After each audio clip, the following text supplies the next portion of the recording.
We are going to jump right in, folks. We are in the middle of a very long week, but a fun week. We are 1 week out till Election Day. 1 week out. And Donald Trump had all the momentum in October. We were just talking about how he was finally starting to do everything right. And then this guy showed up. Like, I don't know if you guys know this, but a lot going on. Like, I don't know if you guys know this. Who invited the troll? A floating island of garbage in the middle of the ocean right now. Yeah. I think it's called Puerto Rico. Okay. All right. Okay. We're getting there. Again, normally I don't follow the national anthem, everybody. Not good. Yeah. Believe me. Not good. You're talking to me all wrong. It's the wrong tone. Politico today. Trump's Puerto Rico fallout is spreading like wildfire in Pennsylvania. That dated October 28th, 6:39 p.m. So this is pretty hot off the press. Donald Trump. Hey, guys, just hear me out. They're trying to compare it to this obscure Nazi rally from 1939. Now, just wait. I know this guy who's known for doing Holocaust jokes. Right. Let's put him on. And wait. It gets better. Let's not vet what he's going to say. Who's with me? Yeah. Let's just give him a 5-minute set or whatever. Yeah, say, hey, carte do your blanche, thing. say whatever you want. You do your thing. What could possibly go wrong? Well, here's the answer. Donald Trump has a serious Puerto Rico problem in Pennsylvania, of all places, which we're going to get to in more detail in a couple minutes. Many Puerto Rican voters in the state are furious about racist and demeaning comments delivered at a Trump rally. Some say their dismay is giving Kamala Harris a new opening to win over the state's Latino voters, particularly nearly 500,000 Pennsylvanians of Puerto Rican descent. That's right. Almost 500,000 Puerto Ricans in Pennsylvania, which is the most important swing state. I had no idea either. This state is unquestionably the most important swing state. We've known it was going to be the most important swing state since the last cycle for 4 years now. Evidence of the backlash was immediate on Monday. A nonpartisan Puerto Rican group drafted a letter urging its members to oppose Trump on Election Day. Other Puerto Rican voters were lighting up WhatsApp chats with reactions to the vulgar display and raising it in morning conversations at their bodegas. Some are planning to protest Trump's rally Tuesday, that's today, in Allentown, a majority Latino city with one of the largest Puerto Rican populations in the state. Haven't seen any reporting on that yet. If there is, we will cover it tomorrow or Thursday. And the arena Trump is speaking at is located in the middle of the city's Puerto Rican neighborhood. It's spreading like wildfire through the community, said Norberto Dominguez, a precinct captain with the local Democratic Party in Allentown, who noted his own family is half Republican and half Democratic voters. It's not the smartest thing to do to insult people, a large group of voters here in a swing state, and then go to their home asking for votes, Dominguez said. The timing couldn't be worse for Trump. Almost a week before Election Day, he's pushing to cut into Harris's margins among Latinos, especially young men who are worried about the economy. It's no longer really Harris's margin, according to a lot of the polls. It's Trump's margin. Trump is beating Kamala outright amongst Latinos, according to a lot of the most recent polls. Now, you say, well, is this likely to make a big difference? It's not likely to make a big difference, but folks, it doesn't have to make a big difference. The race is still close enough where anything can happen. Any break that goes the other way could swing it in 1 or 2 states that could swing the whole thing. The polls are close enough to the point where a half a point swing at the last minute could be very significant. He does not have this in the bag. He does not have this in the bag. He has the momentum on his side. He does not. This is not his to lose. It's still a toss-up. But the comments and let's face it, people have to disregard and overlook a lot of the reality of Donald Trump to buy into the fantasy of Donald Trump. Right. And a moment like that is so damaging because it opens a window back up into the reality of Donald Trump, and that does not favor him. That's correct. That's a very good way of saying it, right? It's a slap in the face. It's a cold water. It's a splash of cold water, reminding you, hey, this is what this is actually about. But the comments from pro-Trump comedian Tony Hinchcliffe Sunday night, referring to Puerto Rico as a floating island of garbage, has reverberated throughout Pennsylvania and elsewhere, prompting even the former president's Republican allies to defend the island and denounce the comments. And with the race essentially a toss-up, every vote counts, especially in Pennsylvania. This was just like a gift from the gods, said Victor Martinez, an Allentown resident who owns the Spanish-language radio station La Mega, noting some Puerto Rican voters in the area have been on the fence about voting at all. If we weren't engaged before, we're all paying attention now, Martinez said. He added the morning radio show he hosts was chock full of callers Monday sounding off on the Trump rally comments, including a Puerto Rican Trump supporter who is now telling people not to vote for the former president. There you go. So anecdotal, but every vote counts. It's a very, very close race. Every vote counts. In response to questions on the comments and whether Trump was planning to publicly denounce them, Trump campaign press secretary Caroline Leavitt said in a statement, due to President Trump's plans to cut taxes, end inflation, and stop the surge of illegal immigrants at the southern border, he has more support from the Hispanic American community than any Republican in recent history. So a long way of saying no apology, although one of his campaign spokespeople did issue a statement basically saying that this guy, Tony Hinchcliffe, does not speak for the campaign. Local Democrats like Dominguez argue the fallout, at the very least, reminds Puerto Rican voters of Trump's previous comments about the island, calling it dirty and tossing paper towels to survivors during a 2017 visit after Hurricane Maria devastated the island and killed more than 2,000 people. I don't know why they still talk about that. It's the quicker picker-upper. Haven't they heard that? Yeah, exactly. Very ungrateful. Very ungrateful. And in a sign of how... the two-ply. Right, I got the double ply. And in a sign of how worried local residents are, a school district in Allentown announced Monday morning that it had canceled classes for Tuesday when Trump visits. The Trump campaign has tried to distance itself from the comedian's comments about Puerto Ricans and Latinos. Danielle Alvarez, a senior advisor to the Trump campaign, said Sunday evening that the joke does not reflect the views of President Trump or the campaign. Another Trump advisor said the speaker's remarks were not vetted prior to the rally, which we talked about earlier, which, again, how boneheaded do you have to be with a week and a half to go to put a roast comic up on the stage who's known for making off-color jokes? You invite him to your Madison Square Garden rally a week and a half before Election Day and don't bother taking a look at what he's about to say. Key Republican lawmakers... When they have been trying to paint it as a racist Nazi rally. Right. You know that's how the media is trying to frame it. Exactly. Right. Another Trump advisor said the speaker's remarks... Key Republican lawmakers in Florida, New York, and other states with large Puerto Rican populations quickly denounced the comments, saying it didn't reflect GOP values. But other Trump allies and his running mate, J.D. Vance, have downplayed the rhetoric as just jokes. During a rally in Wisconsin Monday, Vance said he had not heard the joke. What do you mean you have not heard? That's bullshit. Everybody's heard the joke. The running mate hasn't heard the joke as of Monday. Bullshit. Liar. Had not heard the joke, and maybe it's a stupid racist joke, or maybe it's not. But Harris saying people should get offended by a comedian's jokes is not the message of a winning campaign. No, what's not the message of a winning campaign is having to explain away a racist joke a week before Election Day in a nail biter. Yeah. Like that is really stepping in it. But at least one local Republican is denouncing the remarks. The comments made by this so-called comedian at Madison Square Garden weren't funny. They were offensive and wrong, State Representative Ryan McKenzie told Politico. The Republican is locked in a close race against Democratic Representative Susan Wild, who represents Allentown and a key part of the swingy Lehigh Valley. McKenzie said he was still looking forward to Trump's visit.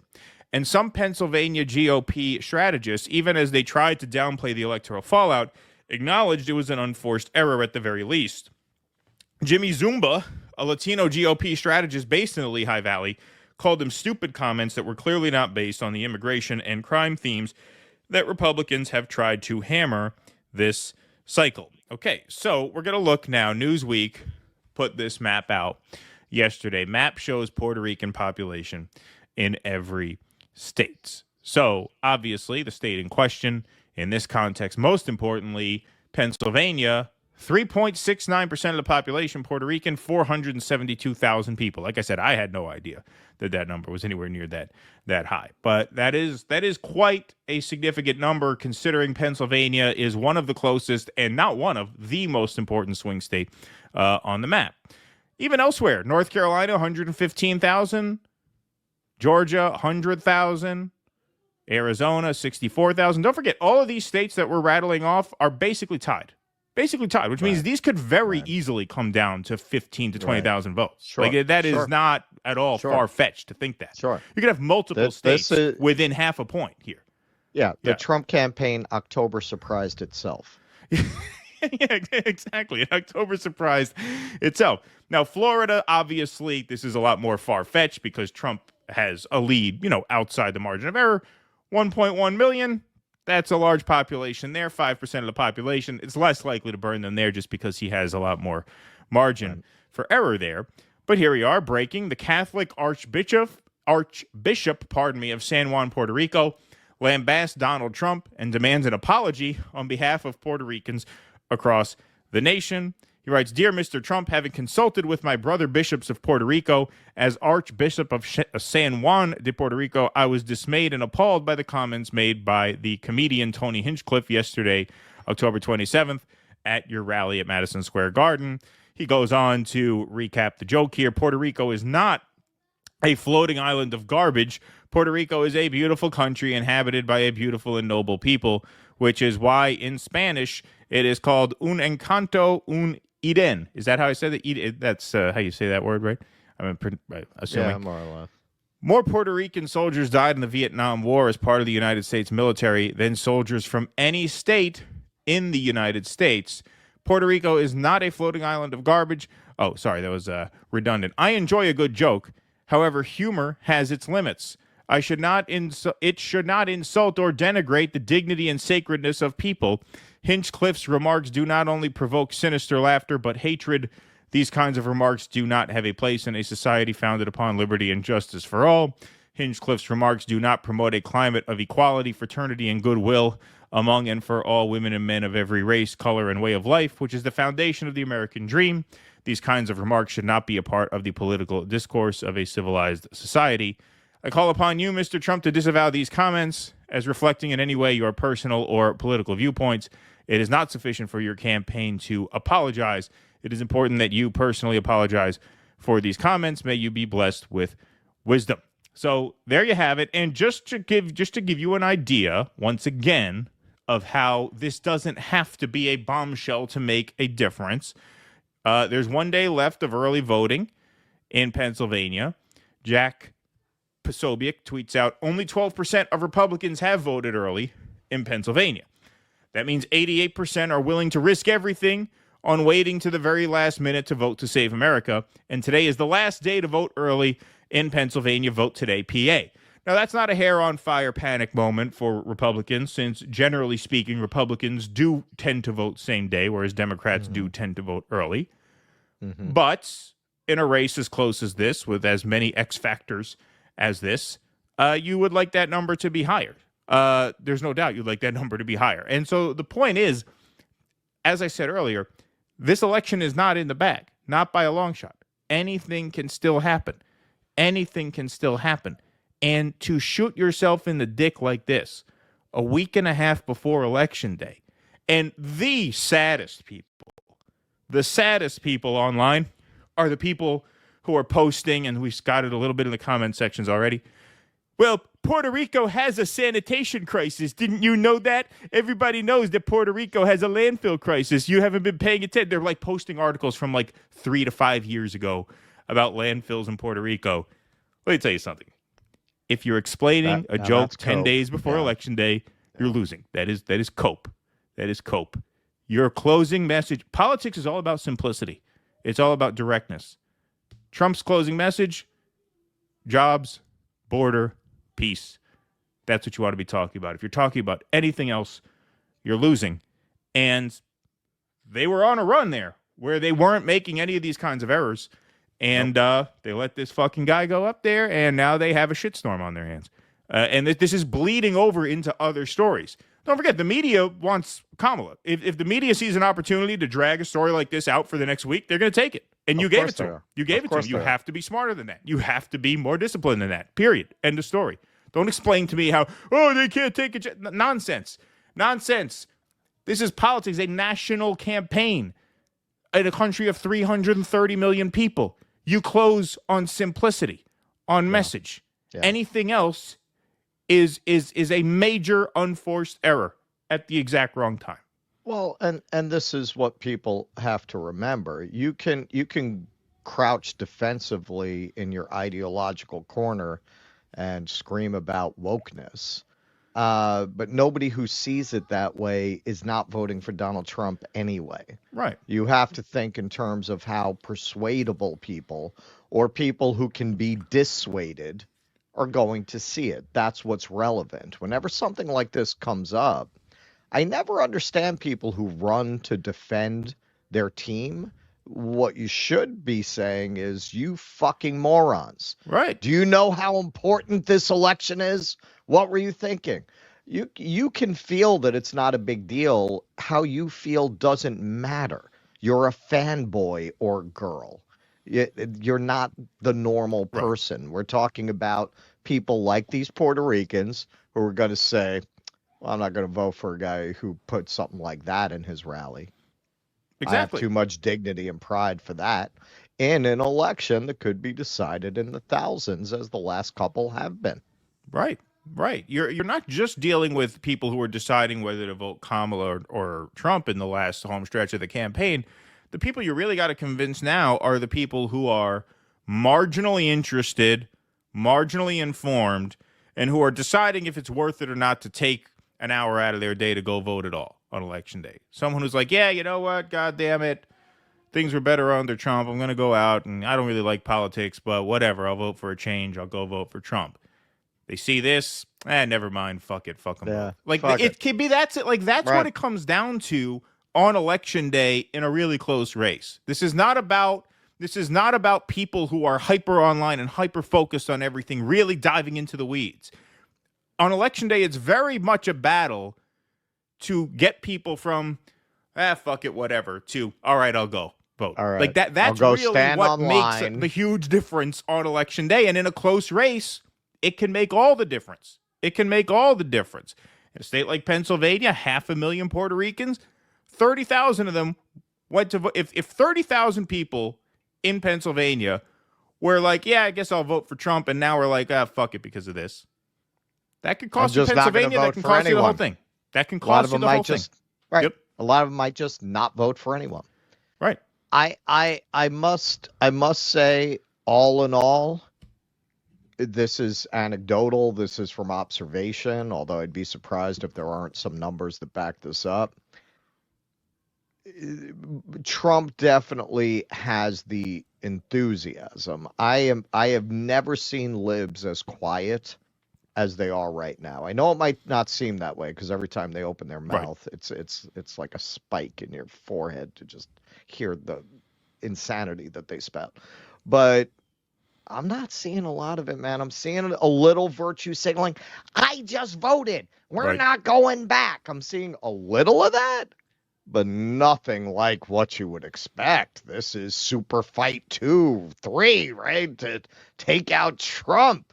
And they're running a black woman. And they're very quiet, man. They're very quiet. That is the best thing that Trump has going for him.